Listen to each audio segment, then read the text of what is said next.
Good morning students. आज हम पढ़ेंगे भाषा, लिपि और व्याकरण। तो देखिए, भाषा, लिपि और व्याकरण, सबसे पहले हम किसके बारे में पढ़ेंगे? सर्वप्रथम हम भाषा के बारे में पढ़ेंगे। तो देखिए कि भाषा की परिभाषा क्या होती है? भाषा वह साधन है जिसके द्वारा हम अपने मन के विचार दूसरों तक पहुंचाते हैं और दूसरों के विचारों को समझते हैं। यानी भाषा के माध्यम से क्या करते हैं हम? जो भी हमारे मन के विचार रहते हैं वो हम दूसरों को समझाते हैं और दूसरों के मन की बात हम क्या करते हैं? हम समझते हैं। जैसे यदि हमारे मन में कोई विचार आया या हम कुछ सोच रहे हैं तो दूसरों को समझाने के लिए हमें क्या करना पड़ेगा? दूसरों को समझाने के लिए हमें या तो उसे बोलकर बताना होगा या हम उसे लिखकर बताएंगे। ठीक है, क्या करना होगा? या तो हम उसे बोलकर समझाएंगे या हम उसे लिखकर बताएंगे। अगर हम बोलकर और लिखकर किसी दूसरे व्यक्ति को बात नहीं समझाएंगे या दूसरा व्यक्ति हमें बोलकर और लिखकर नहीं समझाएगा तो क्या होगा? तो हमें उसकी बात समझ में नहीं आएगी। तो भाषा क्या करता है? भाषा हमारे मन के विचारों को दूसरों तक पहुंचाता है और दूसरों के विचारों को हम तक पहुंचाता है। ठीक है, ये क्या हो गई? भाषा। तो देखिए, भाषा के कितने प्रकार होते हैं? भाषा के दो प्रकार होते हैं। कितने प्रकार होते हैं? दो प्रकार। देखिए, पहला क्या है? मौखिक भाषा और दूसरा प्रकार क्या है? लिखित भाषा। तो स्टूडेंट्स, क्या है कि जो मौखिक भाषा है उसमें हम क्या करते हैं? दूसरों को बोलकर समझाते हैं। कैसे? बोलकर। जैसे मैं अभी क्या कर रही हूँ? मैं अभी आपको बोलकर समझा रही हूँ, है ना? मैं पढ़ा रही हूँ आपको, तो मेरा साधन क्या है? बोलना। यानी जब मैं आपको बोलकर समझा रही हूँ तो ये कौन सी भाषा हो गई? मौखिक भाषा। क्यों? क्योंकि इसमें मैं बोल रही हूँ। क्या कर रही हूँ बच्चों? इसमें मैं बोल रही हूँ। तो ये हो गई मौखिक भाषा। अब हम दूसरे के बारे में पढ़ते हैं। दूसरा क्या है? लिखित भाषा। तो देखिए, इसमें मैंने क्या करा? इसमें मैं इस वीडियो में आपको बोलकर समझा रही हूँ और साथ में मैंने क्या करा है? मैंने यहाँ पर लिखा भी है।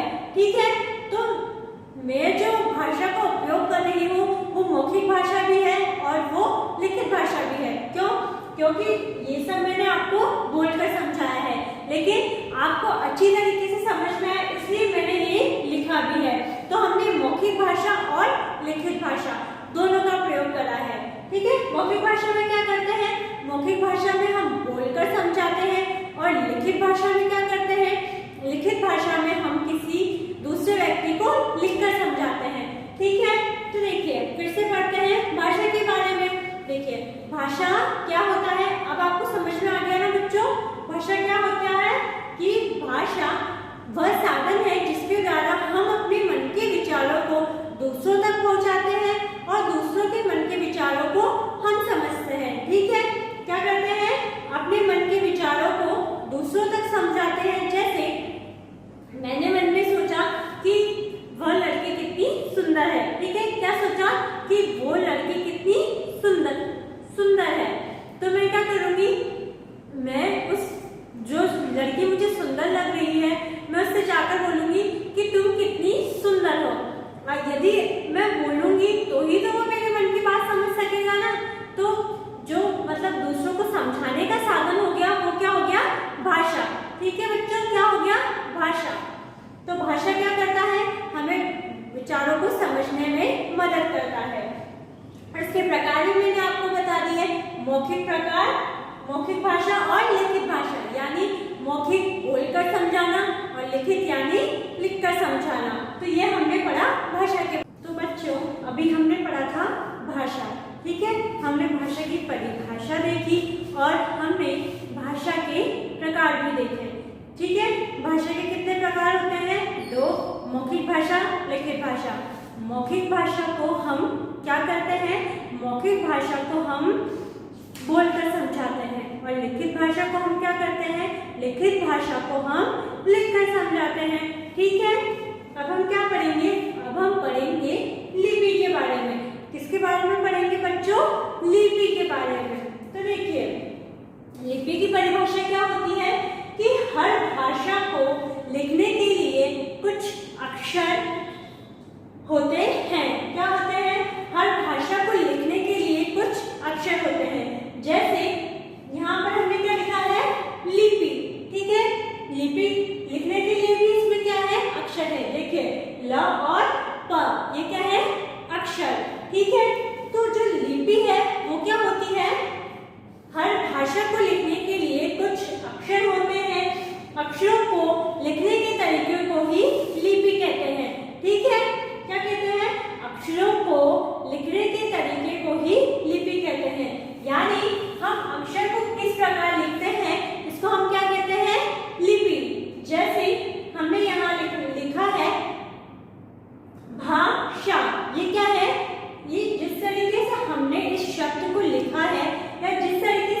अक्षर को लिखा है, इस अक्षर को लिखने के तरीके को हम क्या बोलेंगे? लिपि। क्या बोलेंगे बच्चों? लिपि। ठीक है, आया समझ में कि जब भी हम कोई अक्षर लिखते हैं तो उसको जिस तरीके से लिखते हैं ना, उस तरीके को ही हम लिपि कहते हैं। क्या कहते हैं बच्चों? लिपि। ठीक है, फिर से परिभाषा देखते हैं। हर भाषा को लिखने के लिए कुछ अक्षर होते हैं। क्या? कि हर भाषा को लिखने के लिए कुछ अक्षर होते हैं। अक्षरों को लिखने के तरीके को ही लिपि कहते हैं। क्या? अक्षरों को लिखने के तरीके को ही लिपि कहते हैं। जैसे यहाँ देखिए, यहाँ जो ये अक्षर लिखे हुए हैं वो किसके हैं? वो अंग्रेजी के हैं। ठीक है, किसके हैं? अंग्रेजी के। तो ये कौन सी लिपि हो गई? रोमन लिपि। कौन सी लिपि हो गई बच्चों? रोमन लिपि। ठीक है, हमने जो ये अंग्रेजी के अक्षर लिखे हैं इसके तरीके को ही हम लिपि कहते हैं। जैसे ये क्या है? रोमन लिपि है ना, रोमन लिपि। क्यों? क्योंकि ये अंग्रेजी में है। जैसे देखिए, ये कौन सी भाषा लिखी हुई है? हिंदी की भाषा। कौन सी भाषा है? हिंदी भाषा। क्यों? क्योंकि क्या है? हिंदी में लिखा हुआ है। देखो, उठो लाल अब आंखें खोलो। ठीक है, क्या है ये? कौन सी लिपि हो गई? देवनागरी लिपि। बच्चों, हमारी जो हिंदी है वो कौन सी लिपि में से निकली है? वो देवनागरी लिपि में से निकली है। कौन सी लिपि में से निकली है? देवनागरी। कौन सी लिपि में से निकली है? देवनागरी लिपि। और जो अंग्रेजी भाषा है वो कौन सी लिपि में से लिखी है? वो रोमन लिपि में से लिखी गई है। ठीक है, तो देखिए, ये जो हमने जिस तरीके से लिखा है ना, इस तरीके को ही हम लिपि कहते हैं। देखिए, जैसे अगर हम किसी अक्षर को अंग्रेजी में लिखते हैं तो वो रोमन लिपि हो गई, और यदि हम किसी अक्षर को हिंदी में लिखते हैं तो वो देवनागरी लिपि हो गई। इसी प्रकार यदि हम कोई किसी शब्द, किसी अक्षर को पंजाब, तो बच्चों अभी हमने पढ़ा लिपि। ठीक है, तो मैंने आपको क्या बताया? मैंने आपको बताया कि यदि हम किसी अक्षर को अंग्रेजी में लिखते हैं तो वो कौन सी लिपि हो गई? कौन सी लिपि हो गई? रोमन लिपि। और यदि हम किसी अक्षर को हिंदी में लिखते हैं तो वो कौन सी लिपि हो गई? देवनागरी लिपि। ठीक है, तो क्या है कि जब हम अक्षर को ऐसे लिखते हैं, या जिस भी अक्षर को हम जिस प्रकार लिखते हैं, जिस तरीके से लिखते हैं, उस लिखने के तरीके को हम क्या कहते हैं? लिपि। तो बच्चों, इससे पहले हमने क्या पढ़ा? इससे पहले हमने भाषा, लिपि, है ना? ठीक है, क्या पढ़ा था? भाषा और लिपि। अब हम क्या पढ़ेंगे? अब हम व्याकरण के बारे में पढ़ेंगे। तो देखिए, जिस विद्या से हम भाषा को शुद्ध रूप में बोलना सीखते हैं, वह लिखना सीखते हैं, उसे हम क्या कहते हैं? उसे हम व्याकरण कहते हैं। यानी ऐसी विद्या जो हमें भाषा को शुद्ध रूप में लिखना व बोलना सिखाती है, वह क्या कहलाती है? व्याकरण कहलाती है। क्या कहलाती है बच्चों? व्याकरण। जैसे यदि हम किसी व्यक्ति को देखते हैं, किसी व्यक्ति ने बोला कि मैं खाना खाती हूँ, है ना? ठीक है, ये क्या है?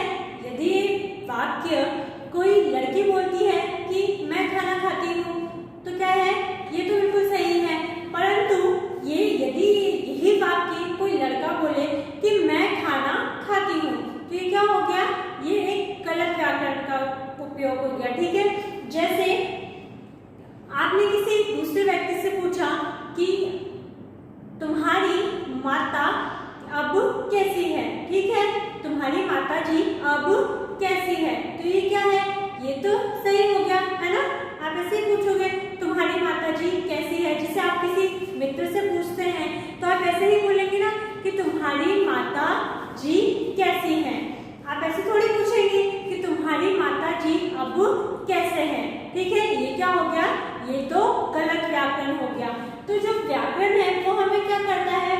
वो हमें भाषा को शुद्ध रूप में बोलना और लिखना सिखाता है। क्या करता है? बोलना और लिखना। ठीक है, जैसे शुद्ध लिखना व बोलना सीखते हैं वो क्या कहलाती है, वो व्याकरण कहलाती है। देखिए ये जो पूरा परिभाषा है इसको भी हम किस लिए ठीक से लिख पाए, क्योंकि इसको लिखते समय हमें व्याकरण का सही ज्ञान है। यदि हमें व्याकरण का सही ज्ञान नहीं होगा तो हम क्या करेंगे, हम इसको गलत लिख देंगे। ठीक है, क्या करेंगे, गलत लिख देंगे, है ना। और हमें चूंकि हमें व्याकरण का ज्ञान है इसलिए मैं इसको सही बोल भी पा रही हूँ और मैं इसको सही लिख भी पा रही हूँ। जिन व्यक्तियों को व्याकरण का सही ज्ञान नहीं होता वो क्या करते हैं, वो बोलते भी गलत है और लिखते भी गलत है। तो हमें किसी भी वस्तु, किसी भी भाषा को सही से लिखने के लिए क्या करना पड़ता है, हमें अच्छे से व्याकरण को सीखना पड़ता है। तो व्याकरण क्या करता है, व्याकरण हमें भाषा को सही ठीक प्रकार से यानी शुद्ध रूप में लिखना व बोलना सिखाता है। तो इस प्रकार बच्चों हमने क्या क्या पढ़ा, हमने भाषा, लिपि और व्याकरण पढ़ा। फिर से एक बार हम दोहरान कर लेते हैं कि भाषा क्या होती है। भाषा क्या करती है, हमारे मन के विचारों और भावनाओं को क्या करती है, दूसरे व्यक्ति तक पहुंचाती है और दूसरे व्यक्ति के मन के विचारों और भावों को हमारे मन तक पहुंचाती है। ठीक है, जैसे यदि हमारे मन में कोई भी विचार या भाव आया तो हम जब तक दूसरे व्यक्ति को बोलेंगे नहीं या क्या लिखकर नहीं बताएंगे तब तक तो व्यक्ति समझ नहीं सकता ना। जैसे आप किसी व्यक्ति के बारे में कुछ सोच रहे हैं तो यदि आप उसको सिर्फ देखते रहेंगे तो क्या है, वो आपकी बात नहीं समझ सकेगा। ठीक है, आपको क्या करना पड़ेगा, आपको उसे समझाने के लिए या तो बोलना पड़ेगा। ठीक है बच्चों, तो भाषा वो होती है जिससे हम अपने मन के विचारों को दूसरों को समझाते हैं। और जो भाषा है ना उसके भी दो प्रकार होते हैं, पहला मौखिक भाषा और दूसरा लिखित भाषा। यानी जब हम बोलकर समझाते हैं तो वो हो गया मौखिक भाषा और जब हम लिखकर समझाते हैं तो वो हो गया लिखित भाषा। इसी प्रकार हमने पढ़ा लिपि। देखिए लिपि क्या होती है कि किसी भी अक्षर को लिखने के तरीके को क्या कहते हैं, लिपि। यानी अक्षर जिस तरीके से लिखा जाता है उसे क्या कहते हैं हम, लिपि। जैसे यदि अंग्रेजी में लिखा गया तो वो क्या हो गई, वो रोमन लिपि होगी। पंजाबी में लिखा गया तो वो क्या हो गई, गुरुमुखी लिपि। हिंदी में लिखा गया तो वो क्या हो गई, देवनागरी लिपि। ठीक है, और अभी हमने क्या पढ़ा, व्याकरण। व्याकरण क्या होता है कि हमें किसी भी भाषा को शुद्ध रूप में लिखना व बोलना सिखाता है। क्या करता है भाषा, कि भाषा क्या होती है, मतलब व्याकरण क्या होती है कि जिस भी साधन से हम भाषा को शुद्ध रूप में बोलना व लिखना सीखते हैं उसे हम व्याकरण कहते हैं। इस प्रकार आज हमने भाषा, लिपि और व्याकरण पढ़ा। आप भी इनका दोहरान कीजिए और इन्हें अपनी कॉपी में भी करिए।